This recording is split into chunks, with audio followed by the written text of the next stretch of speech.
Olá, meus amigos, tudo bem? Estamos na sequência das cartas de Paulo e hoje nós vamos falar sobre o texto mais antigo do Novo Testamento, a carta de Paulo aos Coríntios. Isso mesmo, os evangelhos Mateus, Marcos, Lucas e João vieram depois, tá bom? Mas antes, vamos começar aqui esse nosso momento com uma oração. Senhor, ensina-nos a amar como tu amas, sem buscar interesses próprios, sem orgulho, com paciência, com verdade e com perdão.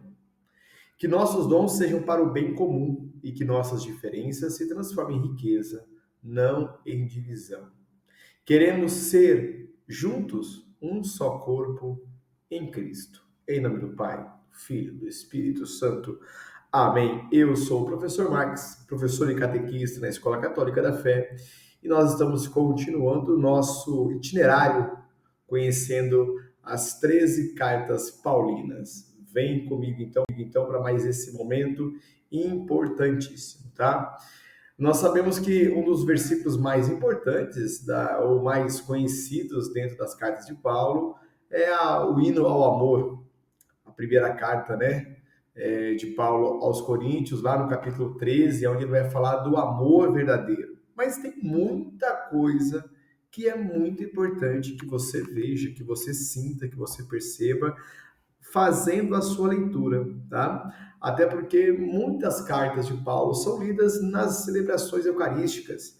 E às vezes você pode ficar perdido com o contexto, por que essa carta foi escrita, qual o verdadeiro sentido dela também. Então, para que essa situação não aconteça com você, nós estamos aqui continuando a ministrar mais um momento de mergulho na palavra de Deus a partir das cartas paulinas, tá bom? Mas vale ressaltar o versículo: ainda que eu fale a língua dos anjos e dos homens, sem amor eu nada serei. O amor é a grande motivação de Paulo ao escrever suas cartas.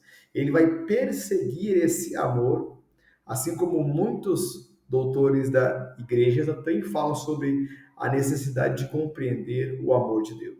No entanto, a carta de Paulo ela vem, nesse primeiro momento, a fazer um alerta muito forte a essa comunidade de Corinto, porque eles estavam perdendo a mão em algumas ações, sendo inclusive imorais. Imorais. Então vamos seguir aqui, tá?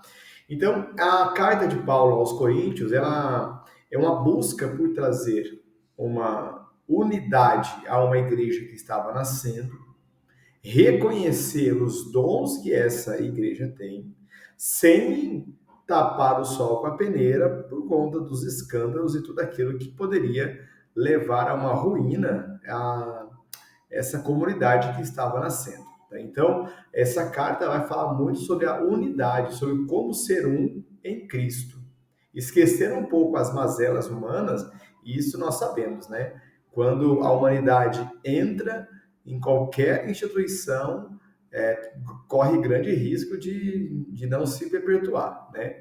Então, nós precisamos entender que essa carta de Paulo é um alerta, é um puxão de orelha a uma comunidade que era repleta de dons, mas que começava a se perder no seu dia a dia e em tudo aquilo que ela fazia também, ok? Então vamos seguir aqui, tá? Essa carta, ela foi escrita ali por volta do ano 53 depois de Cristo, portanto, como eu já falei, é uma das cartas, a mais antiga carta do Novo Testamento, tá bom? Anterior, inclusive, à escrita dos Evangelhos, tá? Então, Paulo estava ali no seu auge, né? Com toda a sua força, a sua empolgação, conhecendo os frutos da sua conversão. E Paulo, então, ele fala, puxa vida, eu preciso resolver essa situação, porque é uma comunidade muito bacana. Então, o contexto, né, para que a gente saiba como foi o contexto da época. A comunidade de Corinto era muito rica em dons, mas vivia muitas divisões. Por isso, Paulo escreve para corrigir comportamentos, incentivar a unidade e a importância do amor verdadeiro. A importância do amor verdadeiro, não o amor humano, porque nós sabemos que Cristo pede aos discípulos que amem, mas não do jeito humano, como Cristo amou. E Paulo vai retratar isso também nas suas cartas também, principalmente nessa carta à comunidade de Corinto, ok? Então vamos seguir aqui, né? Eu gostaria de começar com uma analogia aqui, né? Qual a importância dos órgãos para o corpo? Aí você deve estar falando assim, puxa vida, claro, para manter vivo, né? Porque o corpo ele não se mantém vivo sozinho, ele precisa de pulmão, de coração, do cérebro, do nariz, dos olhos, da boca, do ouvido, das mãos, dos pés, né? Então, qual a importância dos órgãos para o corpo? Ela é vital. Ela é vital. A soma desses órgãos cria um corpo forte, robusto e preparado para enfrentar os desafios da vida. Então, nessa carta aos Coríntios, nós vamos entender ou aprofundar um pouco mais esse sentido de corpo. O corpo de Cristo necessita da ação efetiva dos membros. Se os olhos decidirem por si só não mais se abrirem, se o nariz decidir por si só não mais resgatar o ar para dentro dos pulmões, se os pés decidem por conta própria não mais se moverem, esse corpo para. E esse corpo parado se torna uma presa muito fácil. Por isso que quando Paulo fala do corpo místico de Cristo, ele vai falar da importância também de cada um de nós. E eu já te dou um alerta aqui que vai ser o finalzinho dessa nossa aula. Você tem colocado os seus dons a serviço? Você, como membro de um grande corpo que é a igreja, tem dedicado tempo numa pastoral na sua paróquia? Nós não podemos achar que estar vivendo um estado de graça, de oração pessoal, você reza o terço todo dia, você comunga todo domingo, mas o que você está colocando para a comunidade? A carta de São Tiago vai falar sobre isso para a gente também, sobre a importância do trabalho, colocando os dons à prova e mostrando que a nossa vida, a nossa vida de fé, ela somente se dá a partir daquilo que nós fazemos em prol da comunidade, em prol daqueles que sofrem também, tá? Então isso é importante para todos nós aqui. Bom, isso não podemos esquecer, tá? Então, para a gente começar esse nosso bate-papo aqui hoje, você que já é católico, cristão, vai à missa toda semana, se envolve na comunidade, está no grupo de eventos, na pastoral da acolhida, pastoral da criança, é ministro extraordinário da Eucaristia, você que está em diversos grupos que a sua paróquia possui, né? Qual é o maior desafio de viver em comunidade? Qual é o maior desafio? Porque nós temos desafios diários também, né? No nosso trabalho, na nossa escola, na nossa faculdade, na nossa família, tá? Mas e na igreja? Como você tem encarado essa questão? Está sendo fácil a vida? As pastorais se conversam, se entendem, trabalham juntamente para o bem geral e total da sua comunidade? Será que nós estamos discutindo, perdendo tempo com algumas coisas que realmente não fazem sentido algum para quem está buscando uma vida em comunidade? Será que existe na sua comunidade uma competição para saber qual pastoral é que faz mais coisas, qual pastoral é que está sempre na ponta dos cascos, qual pastoral tem mais gente, qual que está trazendo mais fiéis, qual que está levando mais benefícios para a comunidade? A reunião de CPP, do Conselho Paroquial, ela é uma reunião que edifica o grupo ou é mais um lavar de roupa suja? Se você disse sim para alguma dessas perguntas, nada mais do que diferente do que Paulo enfrentou. na formação das primeiras comunidades cristãs. Não é porque eu me encanto com uma proposta que no meu dia a dia prático eu já estou todo revestido de Cristo. Claro que não. Tá? E essa comunidade precisa amadurecer. Se na sua comunidade, assim como na minha, existem problemas, nós precisamos juntos encontrar estratégias para crescermos. Por isso que vai valer muito a pena você fazer esse nosso curso das cartas de Paulo aos Coríntios e levar para a sua comunidade essa discussão e mostrar, olha, esses problemas já não são inéditos, são comuns até. E por serem comuns, olha como que Paulo enfrentou, olha o que Paulo... Então, você vai pegar o que nós falarmos aqui hoje e vai levar para a sua comunidade. E lá na sua comunidade, você vai ter a chance, a oportunidade de transformar um ambiente que pode ser difícil, num ambiente muito bom, tá? Então, vai pensando na sua comunidade, na sua paróquia, quais são as maiores dificuldades que vocês enfrentam, ok? Tá bom? Seguimos aqui então. Eu queria propor para vocês uma primeira leitura, tá? Eu vou trazer aqui alguns versículos importantes da primeira carta de Paulo aos Coríntios, mas eu acho que essa primeira aqui ela é muito significativa, tá? Você está com a sua Bíblia aí, 1 Coríntios 12, de 12 a 27, e nós podemos fazer essa leitura juntos aqui, tá bom? 1 Coríntios 12, estou pegando a minha carta aqui também, tá? De 12 a 27, tá bom? Pega aí, pegou? Então vem comigo aqui na nossa leitura, tá bom? Com efeito, o corpo é um, e não obstante, tem muitos membros. Mas todos os membros do corpo, apesar de serem muitos, formam um só corpo. Assim também acontece com Cristo, pois fomos todos batizados num só Espírito para ser um só corpo. Judeus e gregos, escravos e livres, e todos bebemos de um só Espírito. O corpo não se compõe de um só membro, mas de muitos. Se o pé disser, mão, eu não sou, logo não pertenço ao corpo, nem por isso deixará de fazer parte do corpo.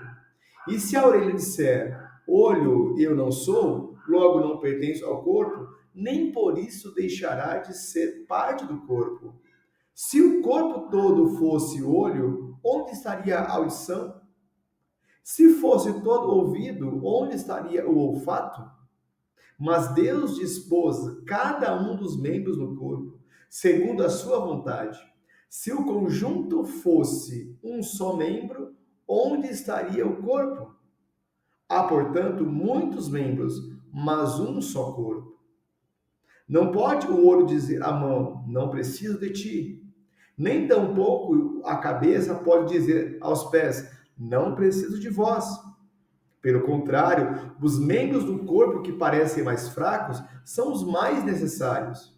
E aqueles que parecem menos dignos de honra do corpo são os que se cercamos de maior honra. E nossos membros, que são menos decentes, nós os tratamos com mais decência. Não precisam de tais cuidados, mas Deus dispôs o corpo de modo a conceder maior honra ao que é menos nobre, a fim de que não haja divisão no corpo, mas os membros tenham igual solicitude uns com os outros. E aqui, no versículo 26, se um membro sofre, todos os membros compartilham o seu sofrimento. Se um membro é honrado, todos os membros compartilham a sua alegria. Ora, vós sois o corpo de Cristo e sois os seus membros, cada um por sua parte. Olhando para esse versículo, para esse trecho bíblico, qual o versículo te chamou mais atenção? Faça o exercício de reler esse texto novamente e vai grifando aquilo que para você chamou mais atenção. E uma segunda pergunta: você se reconhece membro do corpo de Cristo? Você se reconhece membro e qual a sua responsabilidade nisso? Porque se nós tivermos cada um indo para um lado, esse membro não vai fazer parte do corpo e esse corpo não vai ser efetivo. Tampouco, se cada membro se tornar o seu próprio conjunto, ele vai se perder, porque nós somos divididos por vários dons. Uns têm o dom da escuta, uns têm o dom da palavra, o dom da escrita, mas todos somos dependentes uns dos outros. Se na nossa comunidade cada um caminha por si, sem perceber que ele faz parte, vai ficar muito complicado. Por isso que essa leitura, para uma comunidade que hoje vive situações de conflito, ela é extremamente necessária. E é isso que nós precisamos compreender. Portanto, meus irmãos, é urgente nós olharmos para a nossa comunidade, identificarmos os problemas e tentar resolver. Não empurrar com a barriga, deixar para que o pároco resolva, deixar para lá, porque é assim mesmo, sempre foi assim. Nós não podemos deixar. Nós precisamos entender que um armário de madeira nobre pode ruir por dentro. Os cupins comem por dentro, não por fora. Então, nós não podemos deixar com que a nossa vivência paroquial, vivência de igreja, seja contaminada por uma questão que o mundo vai trazer para a gente. Então, nós precisamos combater isso o quanto antes, ok? Seguimos, tá? Então, eu peço que vocês façam uma pequena reflexão, olhando hoje para a sua igreja, para a sua paróquia, para o seu grupo, para a sua pastoral, tá? O que aconteceria se cada parte quisesse agir sozinha? Por que é importante cada um fazer a sua parte? E como isso se relaciona com a igreja?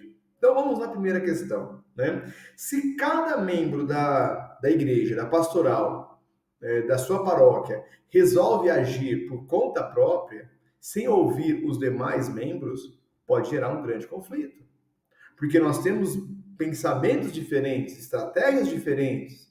Quando nós sentamos e colocamos isso à mesa, ouvimos e juntos decidimos, nós já partimos para a segunda parte dessa questão, tá? Que é cada um fazer a sua parte, porém respaldado em algo maior, numa decisão do grupo.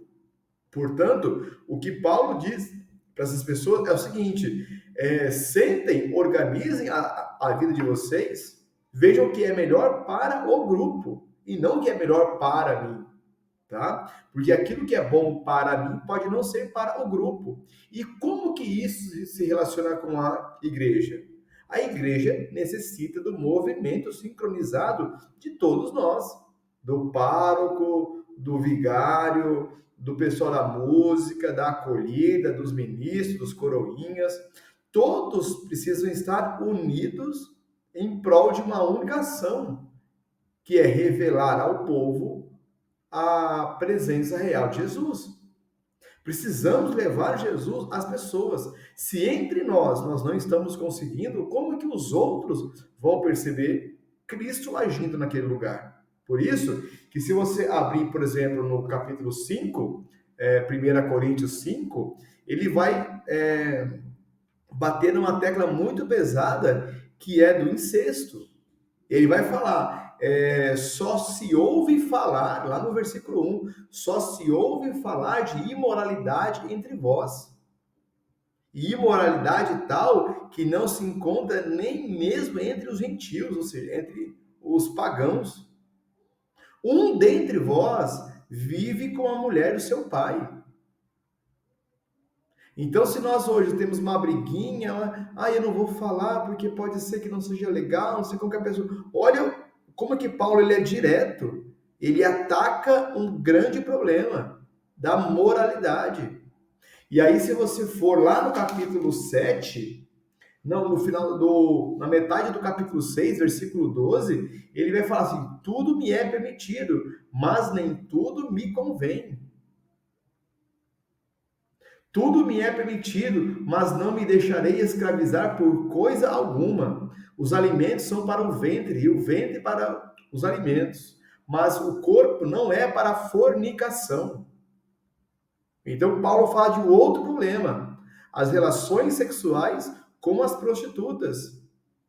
Porque ele vai dizer o seguinte: fugir da fornicação.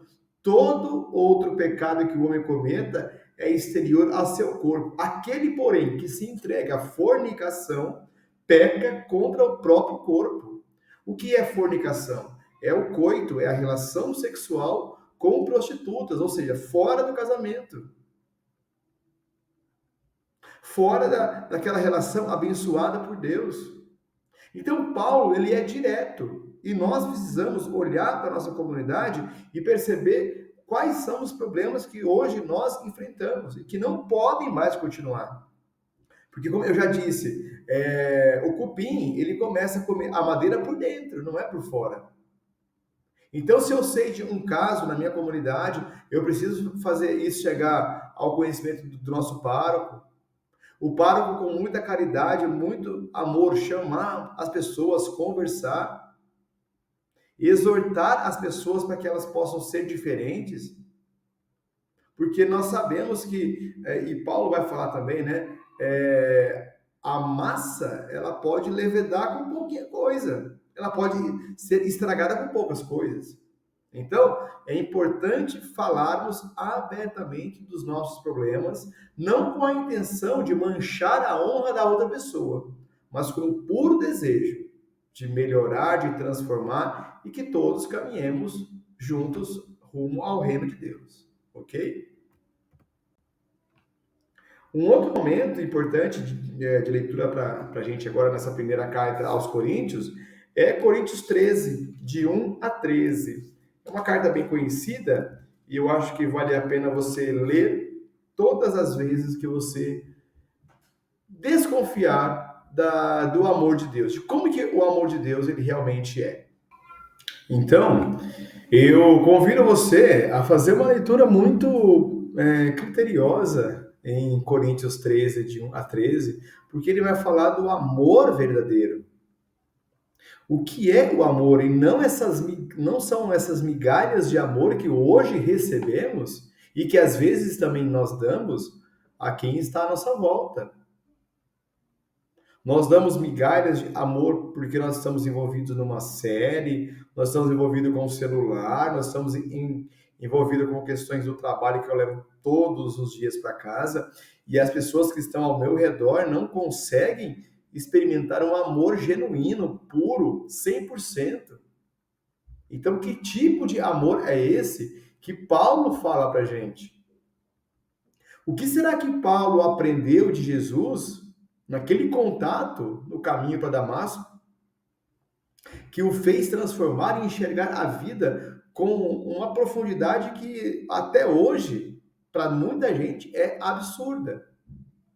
Por isso, eu vou pedir que você faça a sua leitura, tá? Mesmo depois da nossa aula aqui, você faça a sua leitura, se aprofunde, e eu vou levar você ao versículo 4, aonde ele fala o seguinte: o amor é paciente, o amor é prestativo, o amor não é invejoso e não se ostenta, não se incha de orgulho, não se faz de inconveniente, não procura o próprio interesse, não se irrita, não guarda rancor, não se alegra com a justiça, mas sim com a verdade. Tudo desculpa, tudo crê, tudo espera, tudo suporta. Isso é o amor.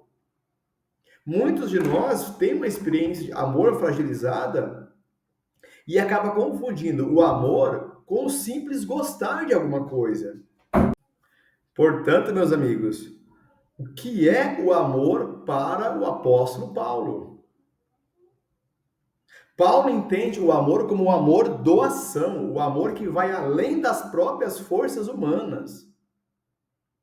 Um amor que é verdadeiro, um amor que é paciente, um amor que é doação, um amor que entrega, um amor que não utiliza o outro como ferramenta, como escada para se auto-vangloriar, para se ostentar, para ser feliz sozinho. Então, ao falar do amor, eu preciso entender o amor como algo muito maior aos meus próprios caprichos. E se hoje nós não estamos entendendo o que é o amor, não é por falta de conhecimento, porque hoje nós sabemos. Portanto, a nossa responsabilidade, ela é muito maior. Nós temos um grau de responsabilidade muito grande, porque nós entendemos quem é Jesus, sabemos a sua proposta. Paulo nos alerta, toda a Sagrada Escritura nos fala, e mesmo assim eu vou continuar dando cabeçada? Não dá. Por isso, Paulo vem trazer nessa primeira carta para a gente a concretude do amor. E que eu vou precisar viver o amor no meu dia a dia, no meu pequeno ciclo de amizade. Não adianta querer viver o amor mundial, de forma continental, se eu não consigo viver na minha própria casa. Então começa. Quais foram as atitudes concretas de amor que você viveu nesta semana? Será que você conseguiu ser amor, provocar sentimentos positivos, elevar outras pessoas ao conhecimento de Deus? Ou você ficou fechado naquilo que você acredita ser o ideal? Portanto, ser amor é uma condição, uma obrigação imposta pelo próprio Jesus. Porque ele falou: amem uns aos outros como eu vos amei. Não é o amor como vocês acham que tem que ser amado, mas é o amor que vocês precisam mirar em mim, Jesus, para amar o próximo. Jesus foi o tempo todo doação, escuta, entrega, sacrifício. E é essa concretude do amor que o apóstolo Paulo propõe para todos nós. Viver o amor não é viver um mar de rosas o tempo todo, voar em céu de brigadeiro, mar calmo, não é isso. O amor, ele vai ser vivido, experimentado nas tribulações da vida. Portanto, amar dá trabalho, e o apóstolo Paulo já sabia disso. Amar dá trabalho.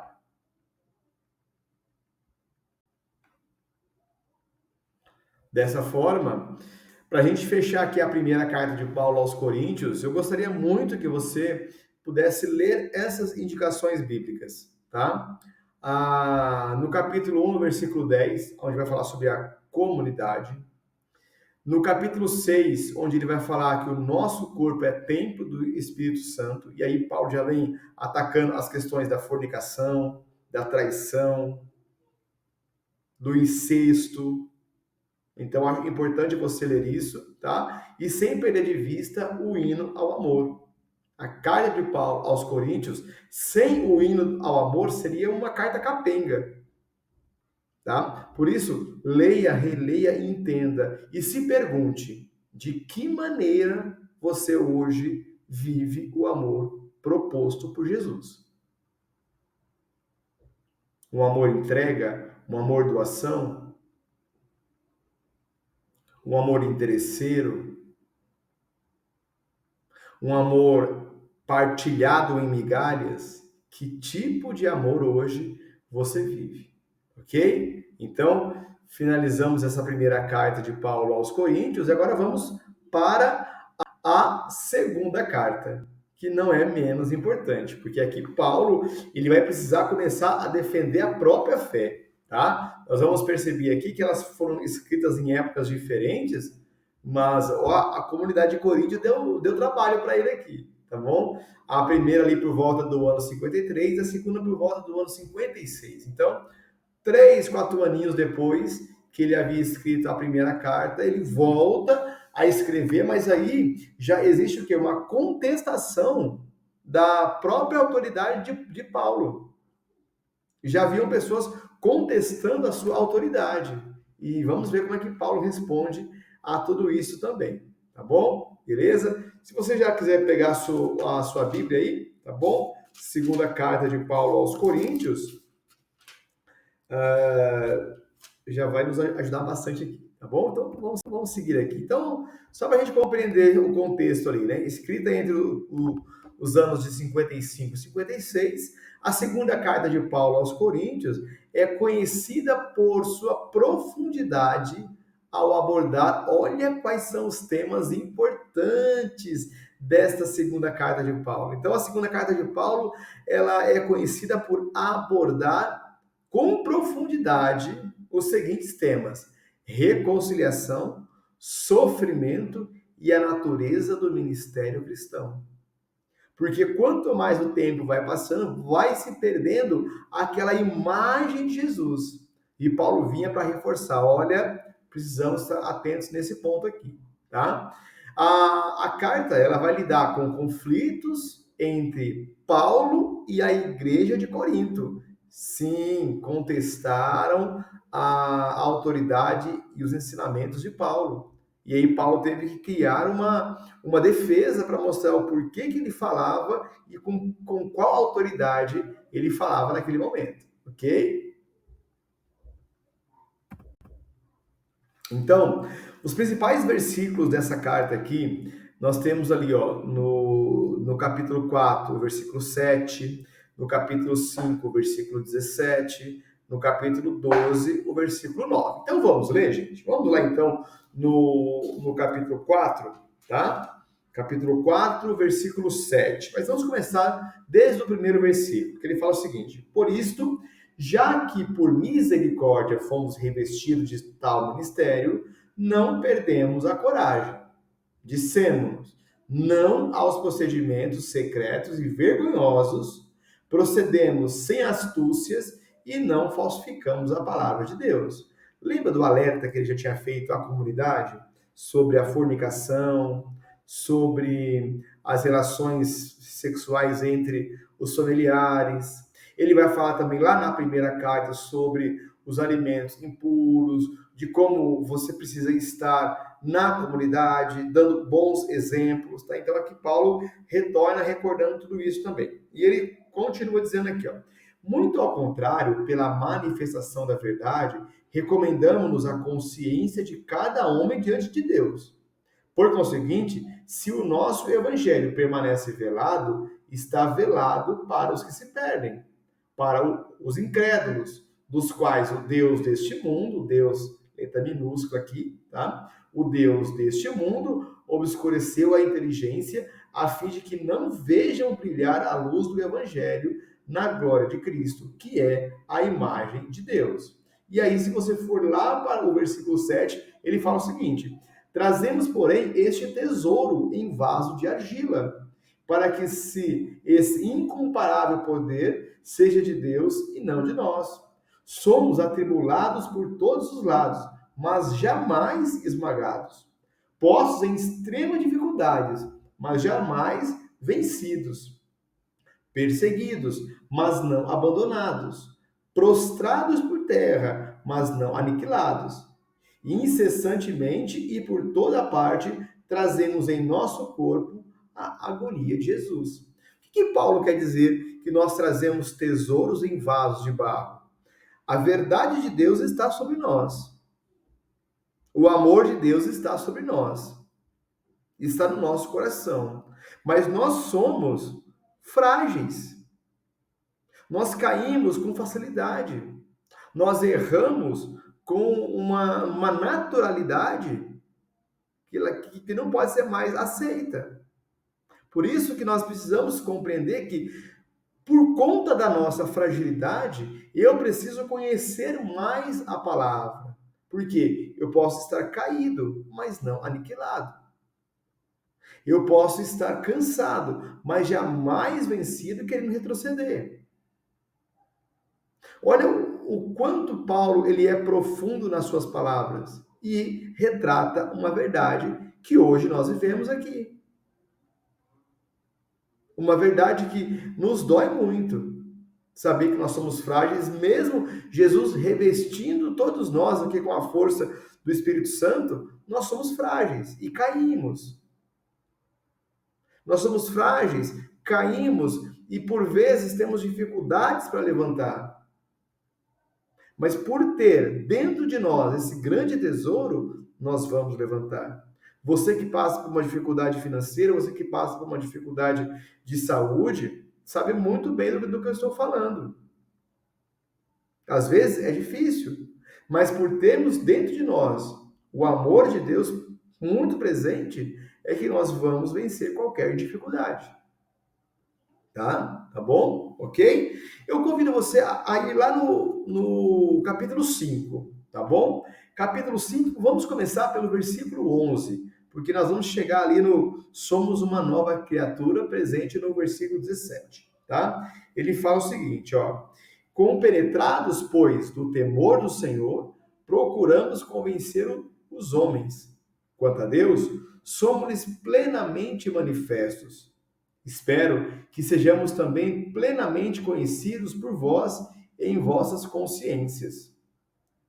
Não nos recomendamos de novo junto a vós, mas desejamos dar-vos a ocasião de vos gloriardes a nosso respeito, a fim de que possais responder aos que se gloriam apenas pelas aparências e não pelo aquilo que está nos corações. Paulo, novamente, ele vai falar, muitos de nós vivem pela aparência, aquilo que é exterior, esquecendo de guardar e revelar no momento certo a beleza e os tesouros de Deus.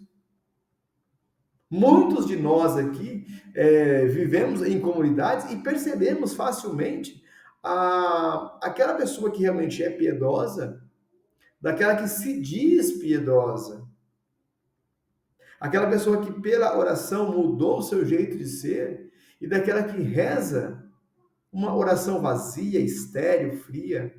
Por isso Paulo diz,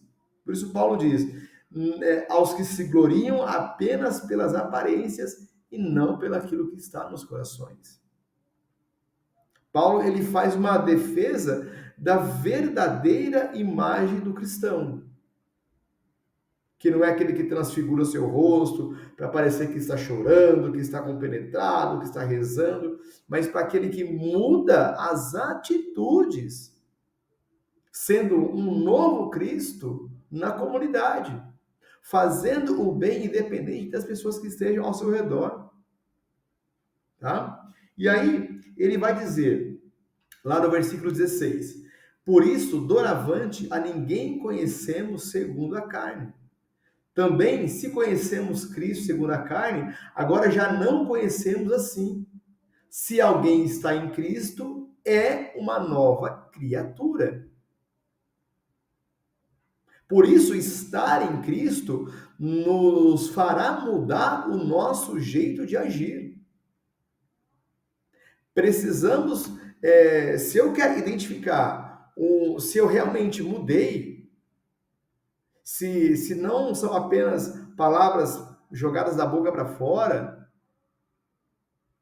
é quando eu altero o meu jeito de lidar com as situações no meu dia a dia.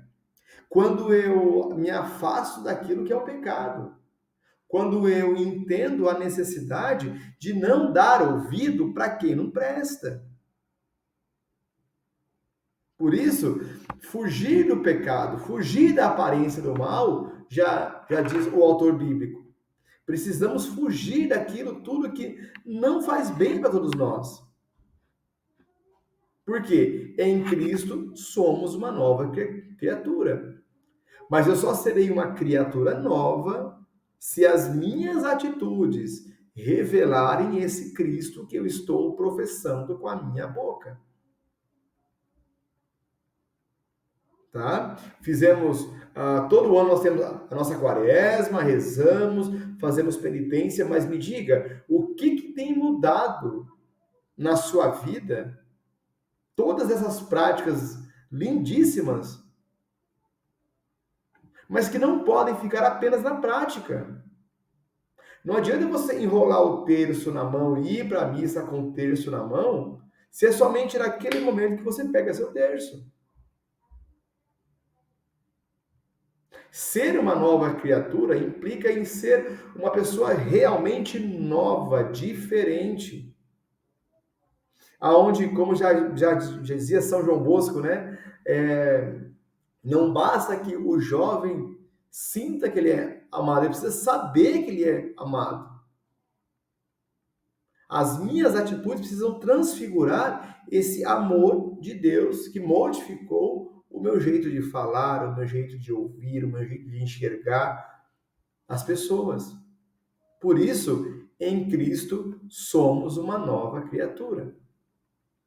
E aí, eu convido a você a fazer uma leitura dessas duas cartas inteiras, tá?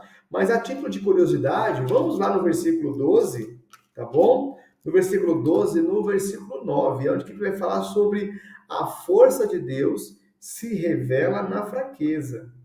Então vamos começar aqui. Vamos no versículo 7, tá? Segunda carta aos Coríntios, capítulo 12, versículo 7.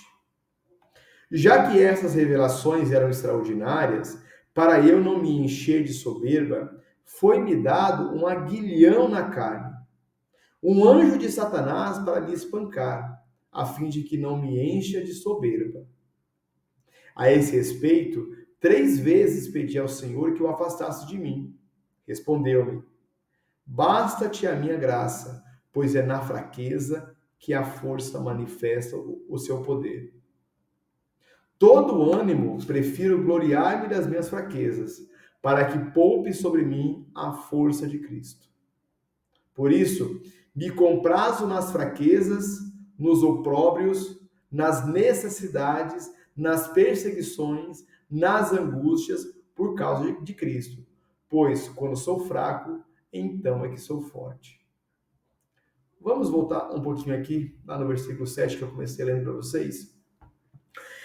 Paulo começava a enfrentar nesse momento uma dificuldade na comunidade, uma contestação de sua real autoridade. Mas, Paulo, quem é você para vir destilando aqui todo esse monte de regras, pode, não pode? Da onde veio essa autoridade? Então você é perfeito, Paulo? Claro que não, Paulo não é perfeito. A perfeição só é Deus. Mas nós estamos em caminho de santidade, em caminho de perfeição. A perfeição no estado divino não é nossa, e jamais alcançaremos.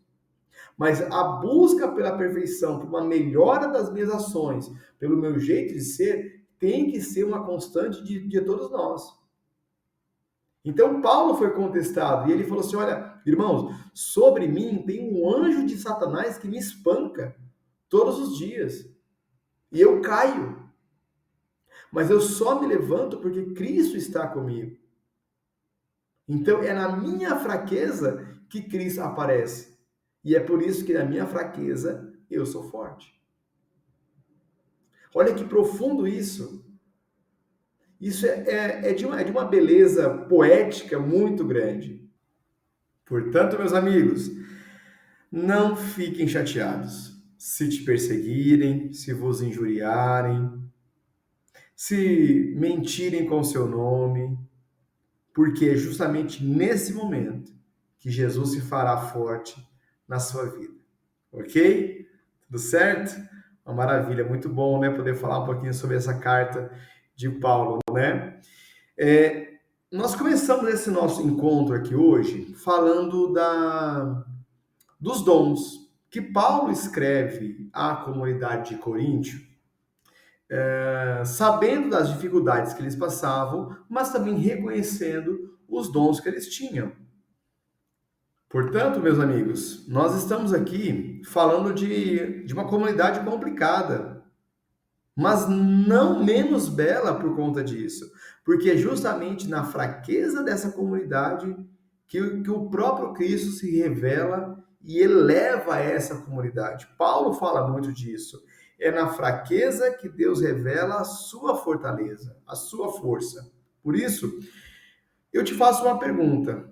Você consegue reconhecer os dons que Deus te deu? Você sabe reconhecer quando você está sendo usado por Deus na palavra, na escrita, na acolhida, no desenvolver de um projeto na sua comunidade? Você tem noção que é o próprio Deus revelando a sua força através de você? E o porquê que você ainda não atua na sua comunidade, na sua paróquia, da forma que precisa? Você tem colocado os seus dons a serviço, como catequista, na pastoral da liturgia, na acolhida, na pastoral do batismo, na pastoral da escuta e nas inúmeras frentes que a sua paróquia tem? Deus conta com você. Jesus te capacitou para que você pudesse ser a presença dele no mundo. E você está fazendo o quê? Escondido. Foi uma vez, não gostou do clima e saiu, nunca mais voltou. O que é isso? Somos comunidade, somos seres humanos e só por isso já temos problemas demais. Mas não podemos deixar com que os dons dados por Deus não sejam oferecidos à comunidade, porque no meu grupo tem uma pessoa que eu não gosto, ou eu não fui com a cara do meu coordenador, ou o grupo está fofocando. É aí que você precisa colocar os seus dons à prova. Por isso, ao falarmos de comunidade, a carta de Paulo aos Coríntios, ela é um balde de água fria naqueles que falam: ah, minha comunidade já não tem mais jeito. Tem jeito sim, claro que tem. Claro que tem. Mas essa comunidade precisa sentar, precisa rezar, precisa ler, precisa compreender e perceber que os problemas enfrentados hoje por nós eram também enfrentados há 2000 anos atrás, quando a igreja nascia. E se esses problemas ainda não foram superados na sua totalidade, é porque falta de nós um pouco mais de empenho, um pouco mais de doação, um pouco mais de entrega. Então, vamos pegar os nossos dons e colocar a serviço de Deus nesse momento. Por isso, convido você nesse momento a fazer essa oração comigo, a oração que vai nos levar a reconhecer o amor de Deus na nossa vida. Então, nesse momento, peçamos todos nós o dom do entendimento, o dom da paciência, o dom da escuta, o dom de sabermos colocar Deus no lugar dele e nos colocarmos no nosso degrau, abaixo dele, com essa linda oração. Senhor, Deus da vida, tu me chamastes mesmo no silêncio a ser sal da terra e luz do mundo. No meu trabalho, na minha família, no meio da cidade ou do campo, quero ser testemunha viva do teu amor. Não sou sacerdote ordenado, mas sou consagrado pelo batismo. Sou povo, sou igreja, sou missão. Dá-me coragem para viver a fé no cotidiano, sem medo de anunciar a verdade, com humildade para servir e com firmeza para não me calar. Que meus gestos comuniquem o Evangelho, que minha vida fale de ti, mesmo sem palavras. Senhor, aqui estou, envia-me. Com essa oração, fechamos esse nosso momento de estudo da carta de Paulo aos Coríntios e espero que você volte no primeiro capítulo, no primeiro versículo dessa carta, faça uma leitura mais aprofundada, utilizando as chaves de leitura que eu te dei para esse momento. Forte abraço, fique com Deus. Aqui é a Escola Católica da Fé, na nossa missão de evangelizar o mundo. Até mais. Forte abraço.